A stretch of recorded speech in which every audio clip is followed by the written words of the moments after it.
what you want, when you want it, where you want it. This is The Mesh. The Carolina Barbecue Pitmasters are a close-knit community who are always willing to help one another, but their offers of aid don't just stop at the people preparing the best smoked meats in the country. When it comes to helping those folks in need, the men and women of the barbecue world are on the scene to provide support to neighbors when they face their greatest challenges. That's the spirit that fuels the Carolina Barbecue Festival and its Barbecue for a Cause mantra. The Low and Slow Barbecue Show partners with the Carolina Barbecue Festival to share the stories of participating pitmasters.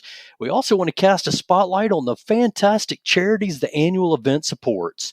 One of those charities is Operation Barbecue Relief.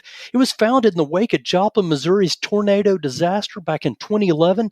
And since then, the organization's been sharing the healing power of barbecue in 36 states across the country. They've been deployed almost 1,500 days, and Operation Barbecue's provided more than 11 million meals to disaster-affected communities, including residents, first responders, and relief workers. Now their mission's expanding even farther to all those blue sky days. Today, we talk to Operation Barbecue founder and CEO Stan Hayes. He's a competition barbecue champion who's participated in more than 35 sanctioned barbecue contests. He's won 2 Grand Champion awards, 4 reserve titles, and several top 10 finishes. Stan knows about barbecue. He was the runner-up in the 2015 season of Chopped Grill Masters on Food Network, and a few years ago, he was recognized as a CNN hero for all the good things he does. He's also partnered with a great team of people to start this fantastic charity, Operation Barbecue Relief. That team's going to be serving up barbecue to Charlotte on April 5th as part of the Carolina Barbecue Festival at the Victoria Yards. It's going to be part of the Charlotte Shout this year. And the festival's founder, Lewis Donald, also joins us to talk about this year's event and how it supports Operation Barbecue Relief, as well as a few other charities in his Barbecue for a Cause mission. To find out more about this year's festival, visit CarolinaBBQFest.com. That's where you can buy single-day and 2-day tickets for the festival April 5th and 6th. When you do, be sure to use the promo code LOWSLOWBBQ to get a discount. And join us for the fun at this year's event. You'll also be helping charities like Operation Barbecue. Now, enjoy our conversation with Operation Barbecue Relief CEO and founder Stan Hayes, as well as Lewis Sweet Lou Donald. Okay, extremely excited to have with us Stan Hayes from the Operation Barbecue Relief and our good friend Sweet Lou, Lewis Donald from Sweet Lou's Barbecue. He's the founder and really the brain master behind the Carolina Barbecue Festival, which we're so excited to partner with again. And Lewis, thanks so much for joining us back. I want to talk to you just a couple minutes before we dive into Stan's exciting story and find out all about Operation Barbecue Relief. But Sweet Lou, just give us a reminder, how did the Carolina Barbecue Festival get started? It really started, well, first of all, thanks for having us back. We appreciate you, and I'm excited to hear what Stan has to say about his organization, and it's just so awesome, and I'm glad that he's with us and making a big difference this year. I think it all started with, we're here in Charlotte, North Carolina. I've been fortunate enough to travel around and go to different barbecue festivals and be in that barbecue community. And I really felt like, since we're here and this is our home city, we needed something similar to that. And I think that, for me personally, I've always, going back to my childhood, I've been fortunate with both of my families, very charity driven and doing things like that throughout life and service. And barbecue and charity and community all go very well together. And it just kind of made sense for me.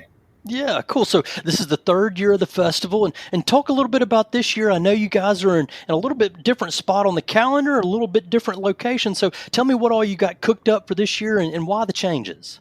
Well, so this year, first and foremost, it changed. We're in April, so we teamed up with Charlotte City Partners, and we're a part of Charlotte Shout, which is huge for us. Gives us a lot of infrastructure. Gives us a venue, a different venue, and then it gives us some more visibility, right? And then, talking with Stan over the past couple of months or prior to, we added this Friday night event because Stan was, graciously available and willing to come out and cook. And we kind of felt like, or at least I felt like, Operation Barbecue Relief and Hungry Heroes needed their own event to spotlight themselves, because those guys, that's why we're doing it, is for them and to help them. And, through conversations with Stan, we kind of came up with this Friday night deal and put some music to it, like a little charity concert. And, it's really just to raise more money for them. Yeah, fantastic. So again, that's April 5th and 6th. It's going to be Victoria Yards in Charlotte, and that special concert and charity benefit where Stan and his other charity partners are going to be serving up the food. Then Saturday, you guys, all the pit masters, I think you got 15 on tap right now, are going to be serving out and providing all the samples out there. Really going to be a great opportunity to meet the folks and then taste the food. You can get all the details at CarolinaBBQFest.org. You can get tickets there and find out all those pit masters that are in that. Before we get on to Operation Barbecue Relief, Lou, tell me about Barbecue for a Cause. Why did you want to do this, and what's it about, and how do you get these barbecue guys involved to first of all identify them as someone you want to support, but then also participate? Well, and it's kind of twofold, right? So Barbecue for a Cause, it's kind of like I spoke about. It's barbecue community. I think it's a very special community to be a part of. And barbecue in the last 15 years has become more of that. I'm from the North. You can edit that out. And, we would grow up doing spaghetti dinners and potlucks at the churches and stuff like that to raise money for charities and churches and things like that. Well, down here, it's barbecue, right? You see it with the Boy Scouts. You see it with a lot of churches and all that kind of stuff. And I think barbecue is just that comfort food for people.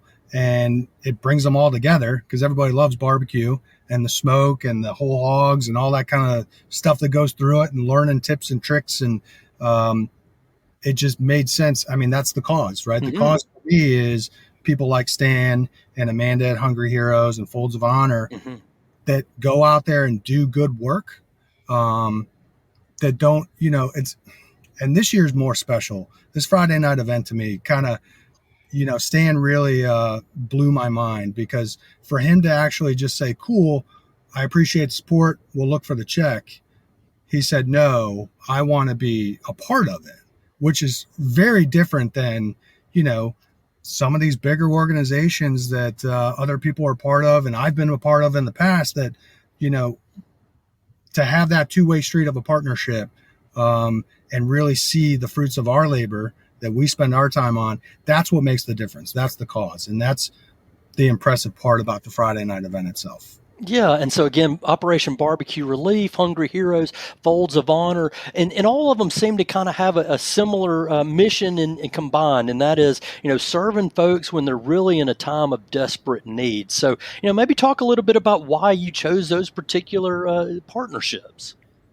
Well, I mean, to not sound what I don't even know the word for it, I see where my money goes, right? So we spend, 12 months planning this thing for, 2 days of service.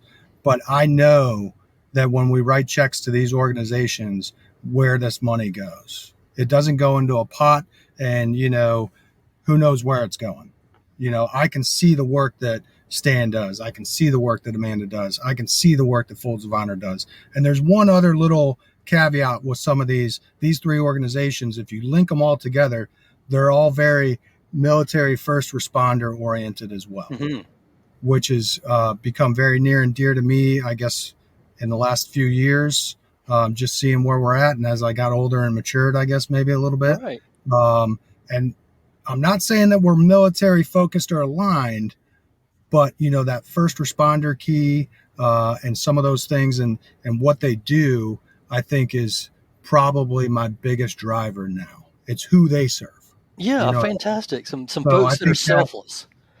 It's and it's the people in need, and it's the, Stan's gonna, I hope, tell you a bit about his camp that's just unbelievable. I got the opportunity to go out there last October, and just those kinds of projects, and you see where your money goes, and you see the effect that it has. And because I can't do it all, right? So a good buddy of mine always says, if everybody does a little, nobody has to do a lot. So my little helps Stan do a lot, if that Yeah. makes sense. It Yeah, helps Amanda do a lot. So that's the way I look at it. yeah, fantastic. I want to jump on into and get Stan into our conversation, and we want to find out about that camp and Operation Barbecue Relief. But before we do that, I want to set the stage a little bit with you, Stan. You know, you aren't just some guy off the street that decided to start cooking barbecue. You got a little bit of a history behind you. So tell me a little bit about how you got into smoking meat low and slow, and how long you've been working as a pit master. Oh boy, I I guess I tell everybody that I got into live fire cooking and stuff sort of in college. Whether it was with a fraternity just doing burgers and stuff like that for a party on a big barrel type charcoal grill. Um, but it just started evolving, just after college, and I bought my what I call my first real big boy smoker. I won't even talk about the little like Brinkman bullet that I had, when but about 20, 21, 22 years ago, I bought my real, my first, what I would call big boy smoker. And my wife and my neighbors, they all, wow, that's a big smoker. And, I had been playing around for a few years, like I said, with like, on a Brinkman, on a Weber kettle, and just, starting to do things. And it's that passion to learn more, I guess, over time that drove me to eventually get to the point that I wanted to compete. And it's funny, I tell it, my wife, we were living in Texas, and my wife was like, "Hey, for your birthday, I got you this," and it said, "Hey, I'm going to enter you in this barbecue contest down at the VFW." And I said, "Oh hell no!" She's like, "What do you mean?" I said, "Honey, that thing that you think's a big smoker is a little itty bitty thing. To compete on and do everything that you have to do, it needs to be bigger than that." And she's like, Hmm. so I convinced her that we would go to the barbecue contest first before, so she could see it, because I wasn't confident enough in what I could do yet anyway. Um, and so we go to there, and it wasn't even 5 minutes in. She's like, "Oh, it's a good thing I didn't enter you in this. You get your butt kicked by all these guys. They see that little smoker, and they're out there with their 500-gallon propane tanks."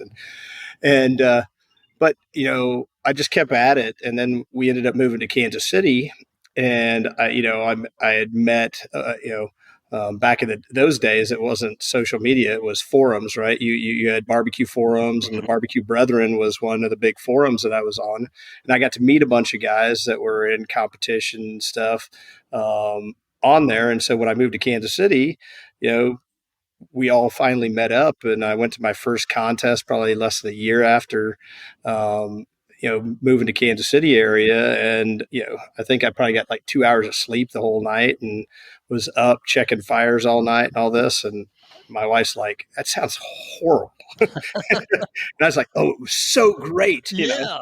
but talk to me while I'm driving home so I don't fall asleep." And, it just evolved from there. Um, I just loved cooking it. I loved the reaction of people. I mean, uh, like Lou said, I mean, barbecue is quintessential comfort food, Hmm. so people love it. I don't know another food that is used in celebration as much as barbecue. When you look at it, it's used in the celebration of, marriages. It's used in the celebration of birthdays. It's used in the celebration of life, from birth to death. There are very few foods that go through the evolution of being, right, the Hmm. way barbecue does. Now, I'm not trying to get super existential or something here, but it's really just that thing that barbecue is that vehicle. And when you add that food is the greatest unifier in the world, um, and you take a quintessential comfort food, that's really how we got to the point with Operation Barbecue Relief was, hey, who better than a bunch of barbecue guys to go set up in a parking lot after a major devastating disaster that's close to home and feed people in need? No, that was it. You know, Instead of competing against one another, let's just come together and just start cooking. Yeah. At the end of the day, what we thought would be a few thousand meals in a few days was 11 days of cooking in a parking lot, and over 120,000 meals served in a community of Joplin, Missouri. And that was the beginning. But the thing I tell people, by about day 3, we knew there was such a gap that existed for real food for people in such a need that we were really uniquely qualified. I mean, we weren't just a bunch of knuckleheads. People thought, okay, they hear barbecue, they think of a couple of fat guys sitting on a corner with a couple of Webbers flipping some burgers or something. Because, you know, the difference between grilling and barbecue is so different. But to the layman, it's the same thing. So it's taken a long time, and when I've taught classes and when we teach classes, we go through the difference between grilling and barbecue. Burgers is grilling. Yeah. Brisket, if you're grilling it, you got way behind. I've done it. I've helped a friend do it before, who might have drank a little too much the night before and was just like, I'm not going to turn anything in. I was like, you got an hour and a half. Put that brisket on at 400 degrees on that kettle over there, and let's get you turned in. And the thing is he didn't take last. That was the scary part. He didn't take last. Yeah. With it, right? So that's a great introduction there to Operation Barbecue Relief. And again, you mentioned Joplin, Missouri, around 2011, terrible disaster, a tornado that comes through there. And you guys, County Line Smokers, your competition barbecue team, and again, give you some credit. You've definitely got some accolades and won some awards there, but something spurred you to jump into action and really help out your community. So tell me about really kind of seeing the writing on the wall that this is something that we've got to do in a place we've got to help out. So, if you think back, in 2011, there was two major storms. Tuscaloosa was about a month and a half before Joplin. And I remember it's the first disaster I can remember where literally they were following in a helicopter the tornadic damage, and you could see the tornado in the distance as they are filming, right? I mean, there really was nothing at that point that I remember up until that time. So Joplin was the second. I couldn't do much about Tuscaloosa from Kansas City, with a corporate job and everything else. But Joplin, 2.5 hours from my home, that became a lot more real, and I knew people in that area. I had friends, I had coworkers, I had colleagues that were in that area. And so, I just remember watching it that afternoon and into the evening.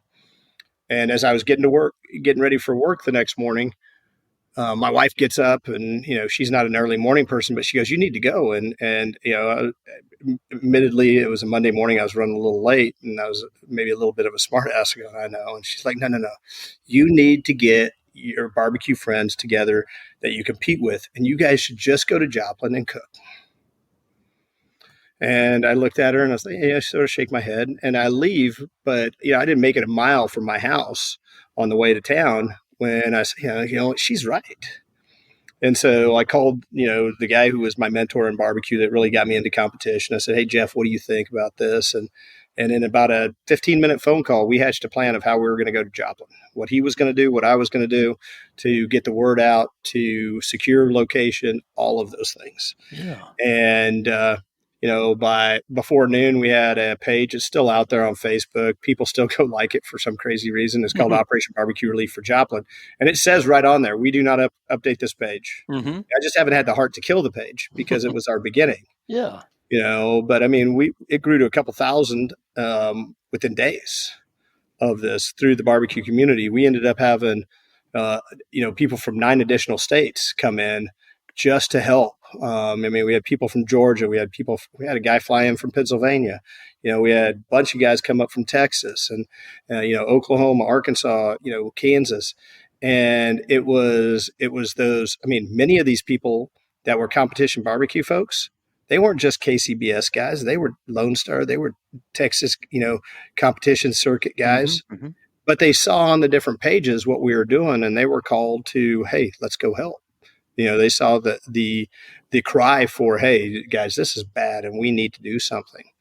And, that action, and I joke with my wife, especially when I travel this time of year, I start traveling quite a bit and I'm gone a week at a time and everything else. And she starts complaining. I just remind her it was her fault. It was her idea. So it doesn't work very well anymore. But she knows what it is. She knows that this is so much different today than the corporate world was. It's not a traditional 9 to 5 Monday through Friday type job. Mm-hmm. I'm gone on the weekends. That's when the festivals are. That's when the events are. That's when the trade shows are. Mm-hmm. You have to, the travel. So, I end up at home sometimes more during the week than I am on the weekends anymore. But for that, she sees the difference that it's made. I mean, we've provided over 11 million meals now, almost 13 years since Joplin tornado. Mm-hmm. It'll be 13 years in May. For the majority of those are from disaster, but we also are non-disaster programs, which is, I tell everybody there's a lot more blue sky days than there are gray sky days every year. And, we started morphing and using our volunteers across the country to keep them active and keep them engaged.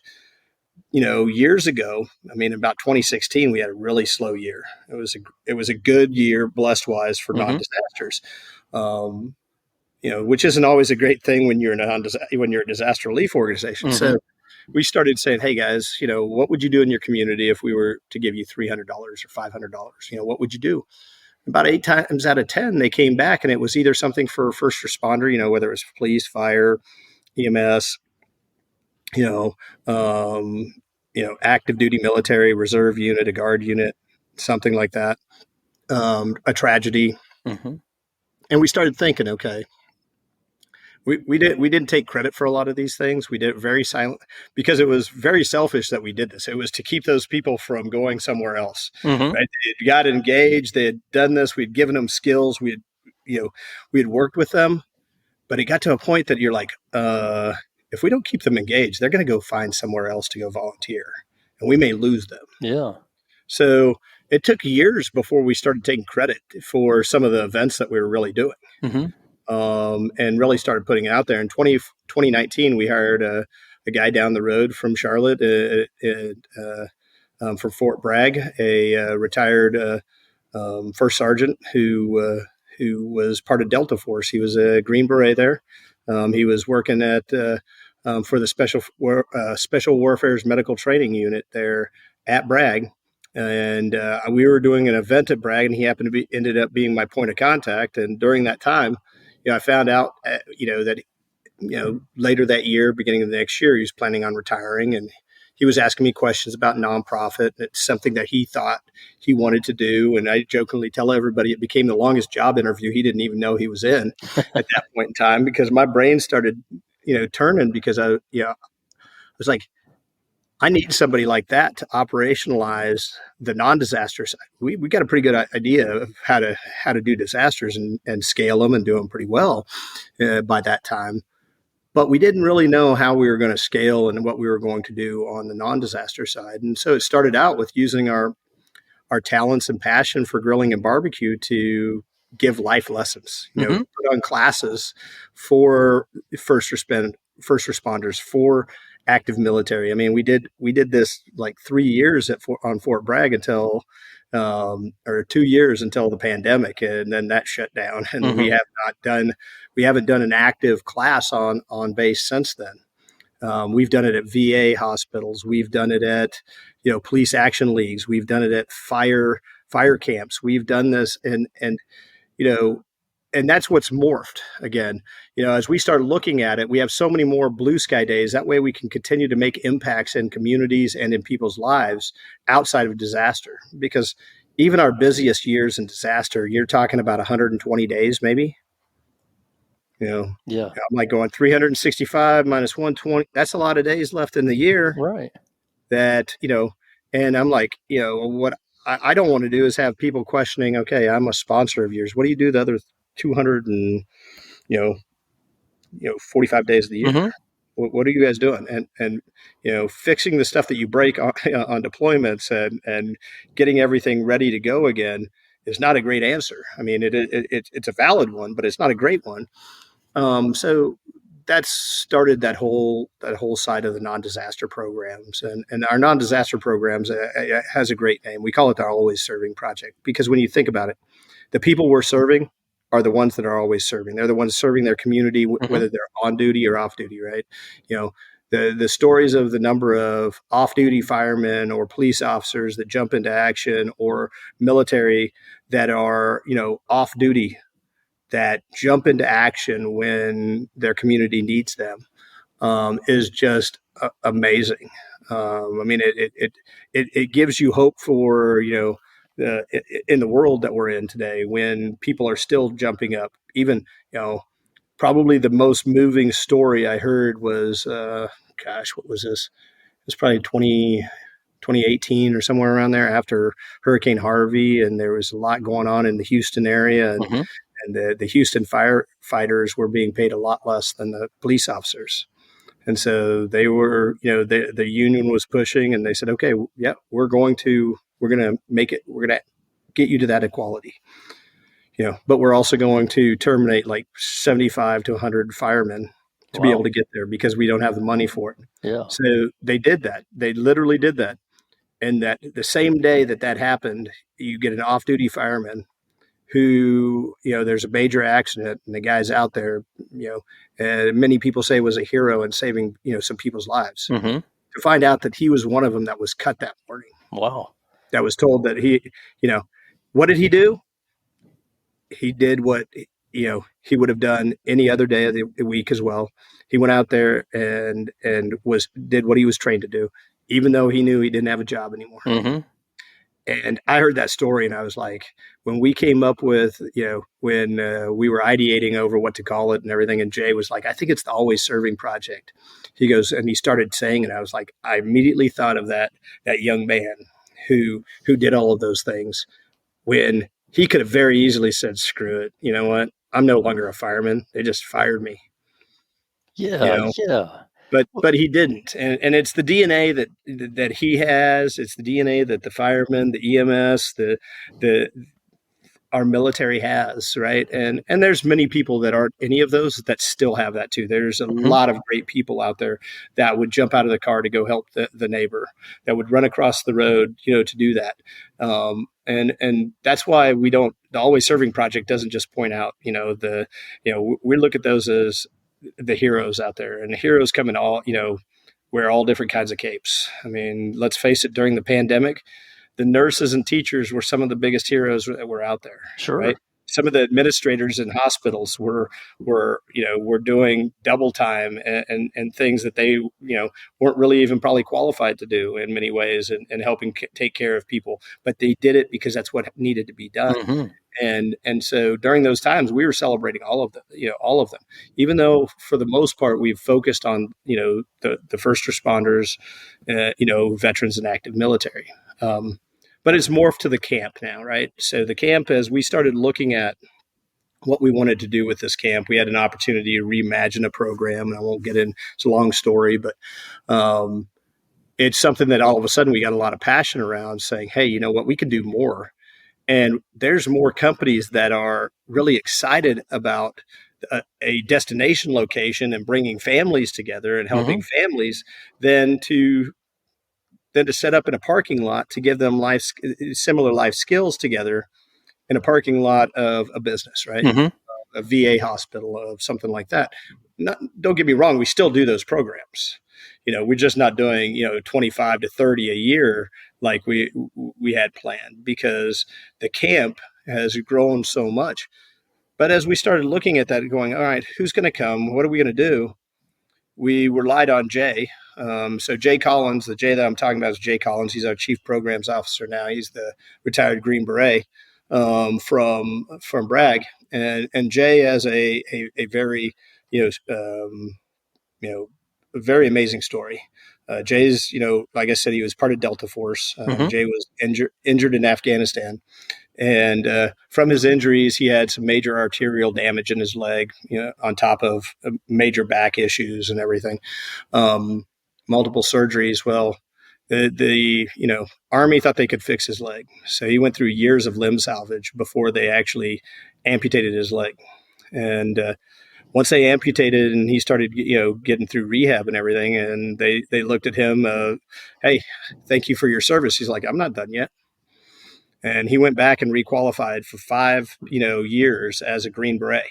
Wow. So requalifying as a Green Beret with a lower leg prosthetic, he basically is one of the people that helped write the book of how to do that. Yeah. So instead of as a normal Green Beret, who I believe it's every 3 years requalifies, he had to requalify annually. Wow. Because of his lower leg prosthetic. So, I'm sitting here, got a hangnail right now, and it's bothering me. I can't imagine, having to go through, what they go through, let alone doing it with, a carbon fiber leg. Yeah. So when I one of the things that we were ideating on this, I said, Jay, while you were going through, because he was at both Walter Reed and Brooke Army Medical Center, two different places as they were helping him with his injuries. He said, look, one of the problems is everybody wanted to help me, but most of the time they forgot about my wife and child off to the side. Mm-hmm.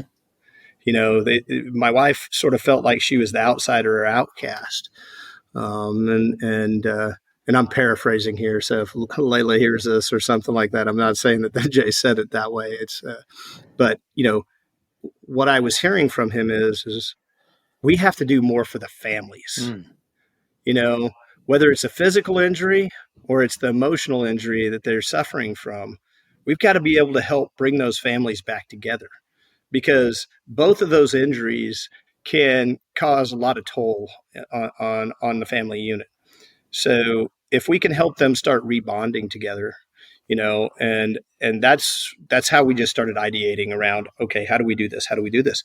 And we, first things first, food. It's the greatest unifier. So if we can take food, we can use culinary therapy. We put them out in 190 acres away from the comfort of their home where they can hide from each other, because they don't know how to talk to each other. They don't know how to interact with each other. They're having to learn these things again because, they've been gone for 6, 8, 10, 12, 14 months, from each other, or multiple deployments even.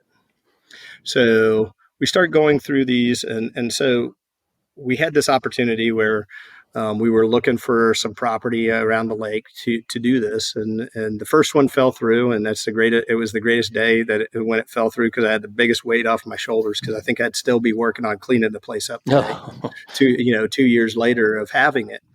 But we were frustrated. We were out on the boat looking at raw land at this point in time, and we pulled out of a cove directly across from the camp here, and there's a big sign on the dock here that for sale, and you can see across it. And one of the guys was like, "Hey, what do you think of that?" And I said, "You're crazy. You're crazy." Cause you look at this and there's this massive log home, over 6,000 square foot log home sitting up on this hill. I said, "But go over there and pull by that," cause I knew what my budget was. Yeah. So I wanted to see what they were asking, and it was a fair amount over my budget. But I convinced the other co-founder and some folks, and I said, "Hey, I'm going to go look at this place." And so we came and met the owners here with the realtor, and learned everything we could about this place. He's retired Air Force. Their first question is, "What are you guys going to do?" I said, "We're going to turn it into a healing place. We're going to do this. We're going to bring people together and help them rebond. We're going to, unbeknownst to us, we knew he was, that he was a pilot in the Air Force and a little bit of his background. But what we didn't know is at the time that when they started building the place, they lost their youngest daughter to a car accident. And they made this their healing place when they built it. Everything you see behind me, all the woodwork, once they got the structure up, him and his wife did. Wow. Every trim around the windows, the doors, everything. They put up the logs. The drywall, they finished all of the interior themselves. They lived in the basement for 5 years while they did it. And, the beautiful thing about it is, I came out so many times and took so many tours with them to learn. So I could talk about this place. So I could talk about the property. And because, they were like, "Hey, do you want this? We didn't know if you wanted this." I'm like, "It's part of the history of the camp.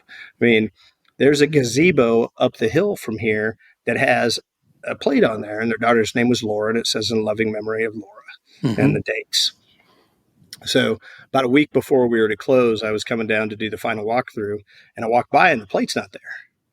So I'm like, hey, I thought we agreed. Is there, did you guys change your mind? Did you want that? And they're like, well, we didn't know if you were serious. I'm like, oh, I'm very serious. Yeah. I mean, that plate's going to outlive that gazebo.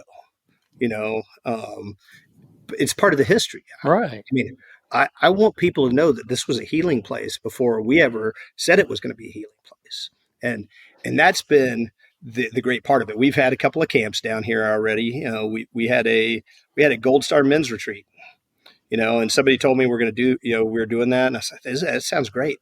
And then I find out that they don't do Gold Star men's retreats. They do a lot of retreats for women, but it's hard pressed when I've talked to other organizations. They're like, we've never heard of a men's retreat. This podcast is sponsored by Jackson Creative, a custom communication agency located in downtown Hickory, North Carolina, specializing in online content creation. To learn more, visit thejacksoncreative.com. Jackson Creative, we tell your story. Wow. But I got to meet these men, and you had everything from dads that have lost their daughters, sons, to husbands that have lost their wives, to fathers that lost their son to be there with their grandson. I mean, you want to talk about emotion. Holy cow. Yeah. And then to have them tell you what it meant to actually, get to do something like come to the camp. It was like, you want to talk about humbling. Oh, that's humbling. I mean, I tell people handing a meal to somebody that can never repay you for the kindness or your work in a disaster is humbling. Listening to a father tell you what it's meant to just meet others that have gone through the same thing they have and break bread together around a table and learn to cook together and hear each other's stories. I had a guy tell me he'd never told anybody outside of his immediate family and close friends about his daughter. Wow. Until he was driving in the car from the airport here with another father who'd lost his son. And both those stories hit me hard. Yeah. Because I was like, huh? I mean, I was like, what do you mean? He's like, I've never really talked to anybody until, outside of, family and a couple of close friends about what happened to my daughter. And I said, Vic, I'm going to be honest with you. They sent me a dossier basically on everybody and their family and, the person they lost. I said, I didn't read one of them. And he looked at me, he's like, you didn't? I said, no, I wanted to talk to everybody. Yeah. Reading about the story, I already knew they had loss. But I wanted to hear, and wanted to hear from you what you wanted me to know, not what some piece of paper said about you. And, he sat there and told me about his daughter. And I mean, I'm like, I got an 18-year-old, his daughter was like 25. I can't imagine, but the true part was after the fact, he's become a volunteer. He's been out to, disasters. He's been out and, he's found a new purpose, which we found that through our classes that we have these guys that have come out and volunteered with us. Heck, we hired one of them. We hired a retired fireman who, younger guy, who was in one of the first classes that we ever did.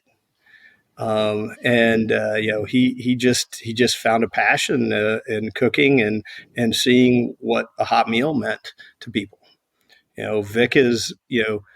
Vic's told his story. We've got it. It'll be coming. The most recent video of him telling his story will be out, talking about the difference the camp made.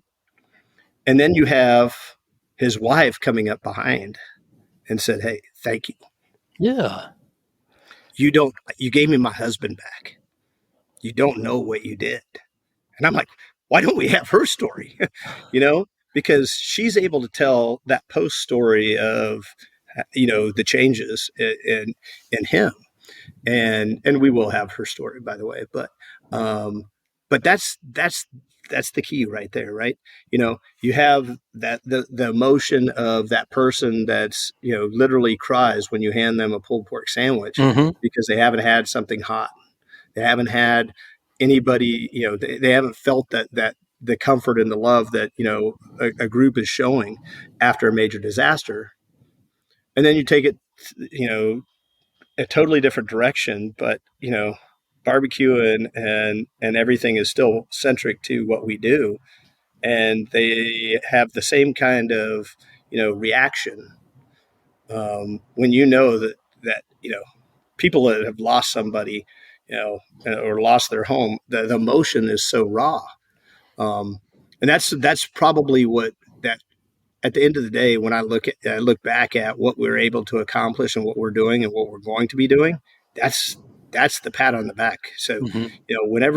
whenever I get down, whenever I question what we're doing, I think I used to think of the little old lady, in Joplin that sat there crying, just wanting to thank somebody for a pulled pork sandwich one day, Yeah. literally, literally. Um, but now, I sit there and I think of what Vic said, about you know making a place that people can come to really, you know, unload some of that burden off themselves. And that's I had no idea what was going to happen that weekend. I mean, it sure was way beyond my expectation. I was hoping we were going to, give them a little comfort, give them some life skills around grilling and barbecue, give them a little respite out here in nature, on the lake, take them out on the boat, do some things like that. And it was far greater than that. Uh, so, when I look at what we're doing, I look at what Amanda's doing with Hungry Heroes and doing it for those heroes as well, and our friends over at Folds of Honor. I mean, we're intertwined with all of them, and that's what makes this whole weekend's going to be exciting. You know, yeah, Lou said it earlier. I didn't. I mean, I was honored that he was chosen. But I wanted to come. I wanted to cook. I wanted to do something. It's not in me just to sit back and not be part of something that where people want to give back. They want to give to us in a substantial way. Um, you know, this is what's helped the organization grow to the way it's been, is going to events like this Yeah. and talking to the people around and getting the people excited about what we do and how a barbecue, changes lives. Yeah, wow, that's tremendous, tremendous story of the organization and how you guys have expanded. And I know that with everything that you're doing, it's not just Stan. And I look at your board of directors, and it's not just Will or David or Jeremy or any of these guys. Who all is out there? Tell me more about the broader organization, even if it's just numbers and where you've got Yeah. people. Who all is coming together to make these things happen? Yeah. I mean, so we have, I think we have 29, I think it's 29 full-time staff across like 9 different states. Kansas City has the majority, has probably the largest number. But we have people in Tennessee, Virginia, um, Georgia, Florida, Texas, Arkansas, Oklahoma, Mississippi. Think that I'm probably leaving somewhere else out. Oh, Indiana. Oh, Illinois. So, I mean, we start going through there outside of Kansas and Missouri. I mean, that's a lot of states. Yeah. Um, and then we've got, I think there's 5 part-time employees that we have. They're guys that work at the warehouse. They're guys that are highly skilled tradesmen, whether they're electricians, sheet Hmm. metal workers, like that do a lot of work. And then we've got about 10,000, and I think it's about up to about 12,000 registered volunteers across the Wow. country. And of that, you've got several hundred that are truly the engaged ones, the ones that the next disaster or the next big thing that you need something, Hmm. they're going to be the ones that are on there. And then you have those that are local, that are ready to do things in their local area but aren't able to maybe travel far. And so that's what makes it great. I mean, and then we have some amazing partners out there. We have these partners that have been with us, some of them since the beginning. My old company back in my corporate days is, still one of the longest running sponsors that we have. And that's Farmers Insurance. I'm not ashamed to say, give them a nice little shout out. But Yeah, definitely. you have Faro Gas out there, and Faro Gas it owns Blue Rhino, and Blue Rhino. I remember meeting Chris Hartley at a hearth patio barbecue event and telling him, "Hey, you guys should get involved." And a month or two later, they were getting involved, donating propane, for us to use, and now they go way beyond donating propane. They're actively out there helping promote us. They're putting money towards us being able to do good things in communities. They're helping here at the camp. Their parent company has gotten on board now as in Faro Gas, and really taking it to another, helping it take it to another level. Prairie Fresh Pork or Seaboard Foods. I mean, they've been with us for a long, long time and provided a lot of food, to feed out in those communities, but also for a lot of events that we've done. So as we continue to, that's just a small fraction of those that, we have nonprofit partners that help us, be able to do the things that we do in communities. And then we have a lot of partnerships with restaurateurs and stuff that, take their time away from their restaurants to come out during a disaster or send their employees out when it's in areas, and it just continues to be a big thing for us. Yeah, fantastic. And if folks do want to get involved, you can do it online at the website, operationbbqrelief.org. Just look for get involved, and you can be a volunteer, you be a sponsor, be a donor, or you can come see Stan and the team at the Carolina Barbecue Festival coming up in Charlotte on April 5th and 6th. And Stan, what can people expect to find from Operation Barbecue Relief when they come to the festival during that day, particularly on the Friday night? So Friday night, Amanda and I have been working on, finalizing it. I know that ribs are on the menu. I know that chicken's on the menu. Yeah. Well, poultry. We're back and forth whether it's going to be chicken or it's going to be turkey right now, because some of the best turkey I've ever had has come out of North Carolina, out of Butterball there, and their big food service turkey breasts that we love to cook on disasters. But we may sneak some beef in there. We're still working on it, and we're hoping that we'll have some sliders, we'll have some ribs, we'll have some chicken or turkey. Working on the sides as well. We're not going to just do the old classics. It's not just going to be a slaw or something. It's going to be if it's a slaw, it's going to be a kicked up slaw. If it's going to be I was talking to Amanda about doing some cheesy corn or doing a potato casserole type cheesy casserole. I want to make sure that the people that come have a great time. They feel the comfort of the food. Mm-hmm. Feel it as they're letting that belt out after eating too much of it, maybe having a cocktail and why they're enjoying the night. I mean, I've got a great team coming in. I heard you mention Hickory. One of my guys is in Hickory. That's where he'll be coming down from. Carolinas, I have some amazing volunteers that are coming in. They've already started planning, coming in to start cooking for the event. So it's great when you have that, because I'm like, hey, I'm gonna be coming in hot. I'm flying in, Sure. the day Thursday, and so I'm going to need you guys, your help, and they're all about it. The opportunity to sit there and talk about it. Again, barbecue family is amazing. And, Yeah, definitely. That's what's going to be fun at this event is to get to see so many of them, and I'll be there on Saturday as well. I'll have a little tent set up or something off to the side, and be talking to people hopefully coming through about what Operation Barbecue Relief does and how they can get involved, and hopefully at the end of the day, maybe we'll pick up a new sponsor, maybe we'll pick up a new donor, maybe we'll pick up some new volunteers. Fantastic. I just want to make a comment real quick about Stan and the impact that he has on the barbecue community. And so with that Friday night event, again, with Stan's ideas and some of his relationships, we wanted to do like a crawfish boil. So I wanted to find somebody to come out and cook crawfish. Now, I met Erica Roby one time, probably 8 months ago on my patio. She was just coming through Yeah. Charlotte and stopped. And I reached out to her on Instagram. She called me within an hour. And I just said, hey, I don't know if you remember me. I'm so and so. We're doing this barbecue festival. We're doing this event. And we need somebody to come cook crawfish. And she says, all right, tell me a little bit more about it. Who's coming? And I said, well, we like to benefit Operation Barbecue Relief.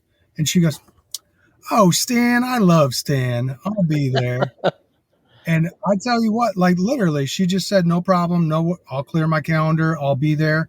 And I said, okay. And something that we try and, do you need accommodations? Do you need anything? Nope. She said, I'll take care of myself. Keep the money, give it to Stan. Yeah. And that's, you asked me earlier. She's amazing. She really is. Yeah, she's cool. She can't wait. Yeah. I've talked to her a couple times since, and she's more and more excited about it every time. But we talked about the pitmasters that do come, and we've had, this is our third year, and over half of our pitmasters have been coming every year. And I think part of that is because of Stan's impact in the barbecue community. And, we've always donated to Operation Barbecue Relief, but, Stan coming and being a part of and hanging out with the guys or ladies, I think makes a big impact as well. Because when he and I first met was in July at Windy City, and he was cooking up there. I mean, I think he did banana pudding and another dish, but I mean, they were crushing it. But he took time to, get to know me and get to know a little bit about the barbecue festival. And that's when I walked away from there saying, okay, that's my guy. Like, we're going to really invest in what he's got going on. And, the conversations we've been able to have. And then again, bringing all these people together that, it's all about support of barbecue community, and he does great work and his whole organization. Yeah, so fantastic. And we're going to have to wrap it up here with our showdown. But before I get to that, Stan, your reputation precedes you. Obviously, when you hear things like that, it's got to feel good. And then obviously the things you hear from Gold Star families on the camp and the people that you're helping. But tell me, how does it make you feel when you hear those types of things? And why are you really out there doing this? Yeah, look, you talk about, again, I talk about things that are humbling, and it's probably, an overused term, but it's, it's something at the end of the day that, it keeps you going, right? I mean, look, I don't do what I do because of the kind words of, Lou or others. I do it for the impact on the community or the impact on the people, right, in need. It's great to be recognized for stuff like that.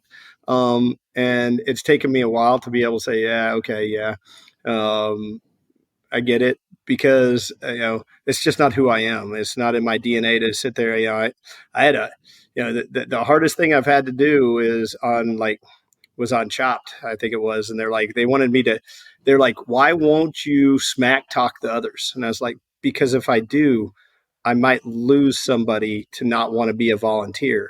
Yeah. And they looked at me and they're like, what do you mean? I said, look, if I treated people the way you want me in the smack talk, and I get smack talk, and I was in, sports, I get it. But at the end of the day, this is about the people around me that I want to surround myself with, that know food, that know these things, that I might need that person someday for an event, or, and they may look back going, man, he was an a-hole to me on that show.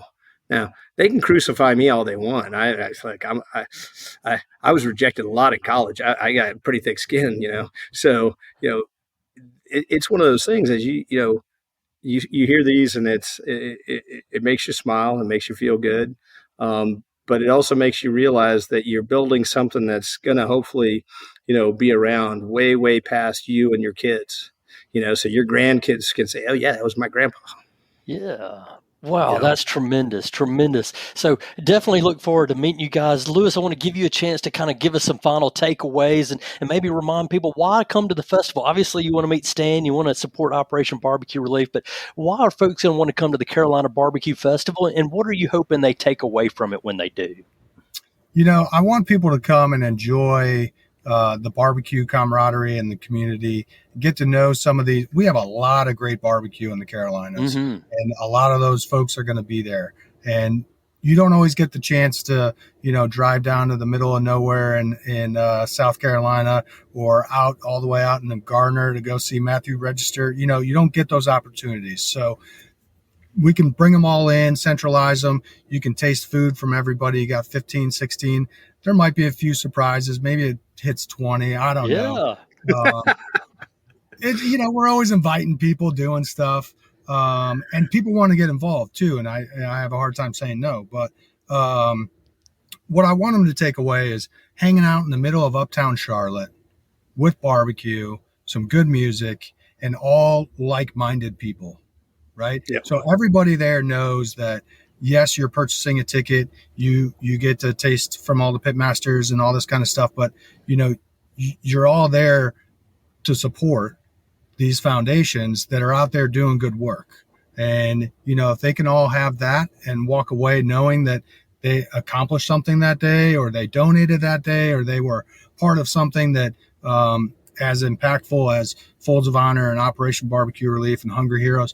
I mean, the impacts that those organizations have on their communities and all of our communities, for me, it's like I said, I like to see where my money goes, and to have all the organizations there represented, and getting to talk with them. Stan will probably sign an autograph if you asked him to, but to really talk to people and see it. I want them to walk away knowing they made a difference, because I don't know. Stan could probably tell you, for every $1, how many meals he gets out of $1.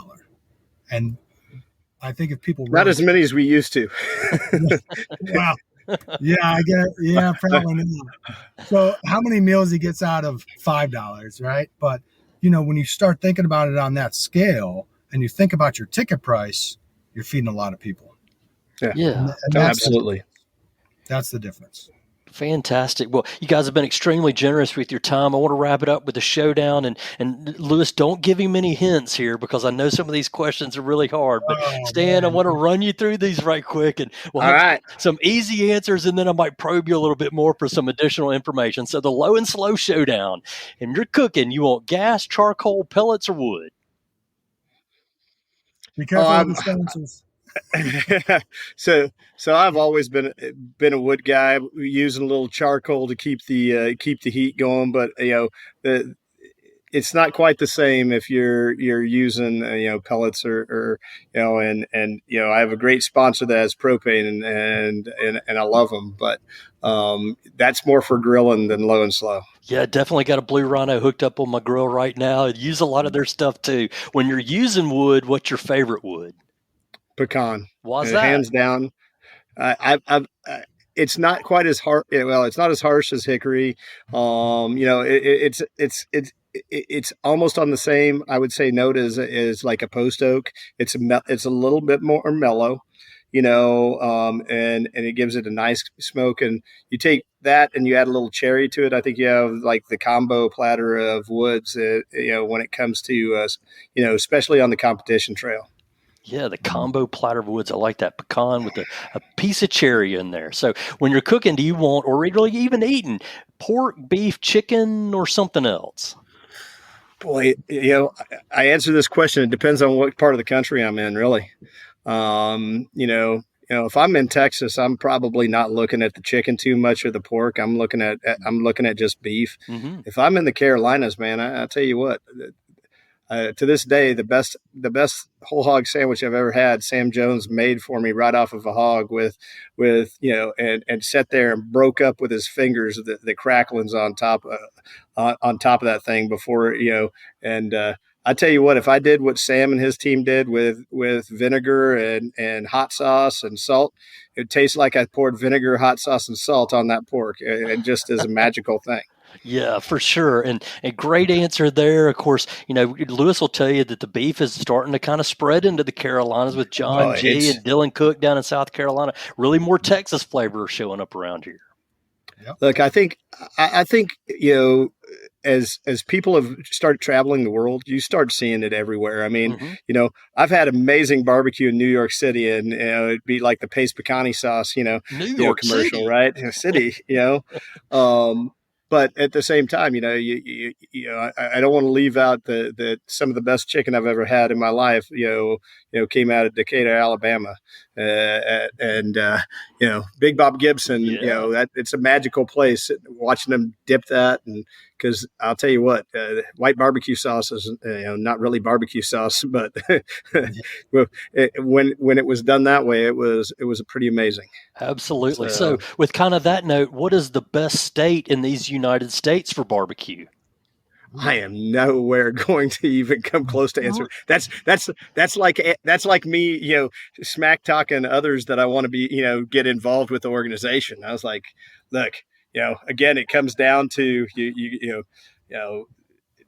look. I don't know that anybody can do burn-ins the way Kansas City can. It's just like I don't think anybody does beef ribs the way Texas does. I don't think anybody does dry ribs the way, Memphis does. I don't think anybody does a whole hog the way Carolinas do.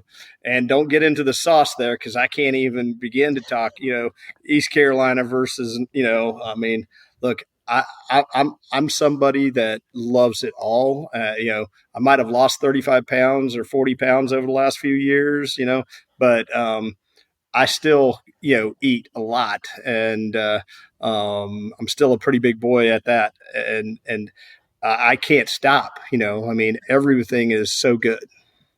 Definitely a political answer, Lewis. I agree. Smart man. Don't want to upset anybody. So I'll leave the question about Eastern versus Western and that type of thing out of here. But do you have a favorite barbecue restaurant? Where do you go when you want to have barbecue? So I probably have some go-to places in different parts of the country, right? Here in Kansas City, there's been a couple. It depends on, if people come to town, they want barbecue, right? I'm like, okay, do you want a sit down place where somebody's coming and taking your order, or are you talking about you really want the experience standing in line and all that? And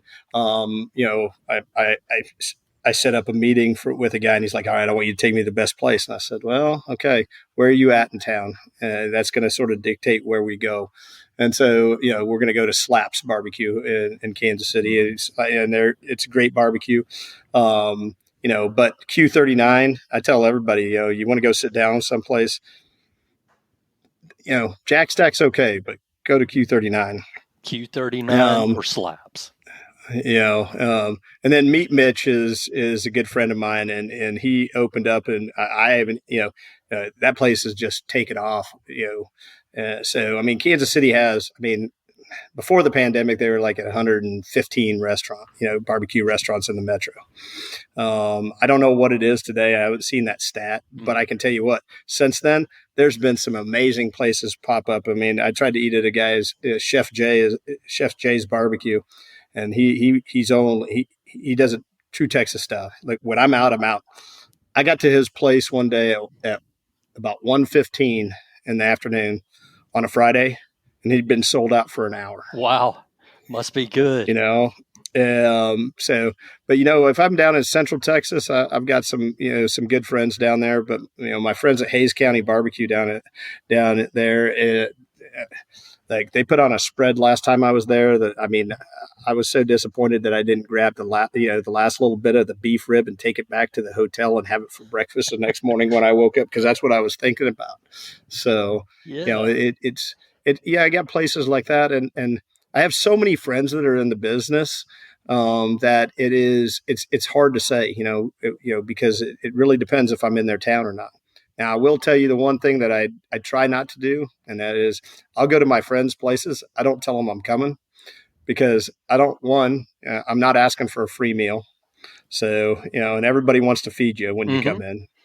And in true fashion, I really want to see what it's like when just a normal guy walks in and orders off the menu, to see what I get, because there are people out there that, I'm not sure I get, I'm always getting the honest piece, right? Am I getting the same thing that the other guy that walks in off the streets get?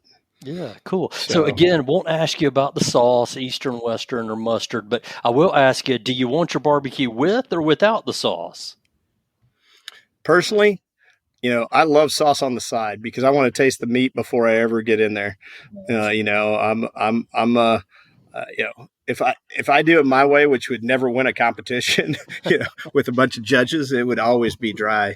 It would be on the side. Yeah, cool. Okay, last one. Is barbecue a verb or a noun? I think it depends on the sentence. At the end of the day, I think my English teacher would tell me I'm wrong, but I would say I could make it fit either way, just depending on how I did it. And there you have it, the lowdown and the final word from the CEO of the Operation Barbecue Relief, Stan Hayes, as well as our man, the Carolina Barbecue Festival founder, Sweet Lewis Donald. Guys, thank you so much for joining us for the Low and Slow Barbecue Show. Had a blast. Thank you guys for having me on. Yeah, thank you. I appreciate it. You've been listening to the Low and Slow Barbecue Show on the Mesh.tv network of podcasts. Be sure to visit us online at lowslowbbqshow.com.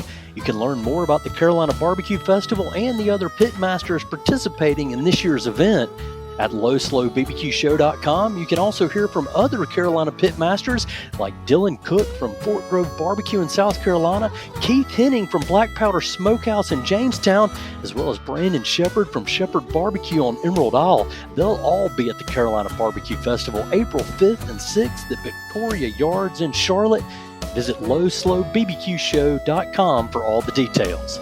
If you like what you hear on the Low and Slow Barbecue Show, please follow us and subscribe in your favorite podcast stream. We'd love it if you could give us a 5-star rating, and more than anything, we'd really love it if you share the show with your friends. Special thanks to Stan Hayes from Operation Barbecue Relief and Lewis Donald. He's the pitmaster at Sweet Lou's Barbecue in Charlotte's Belmont Avenue neighborhood. Stop by and see him. Tell him the Low and Slow Barbecue Show sent you. Thanks as well to our producer, Andrew Moose, and the whole team at the Mesh.tv network of podcasts. Most especially, thank you for listening to the Low and Slow Barbecue Show. Remember, for the best barbecue and the best barbecue podcast, make it low and slow.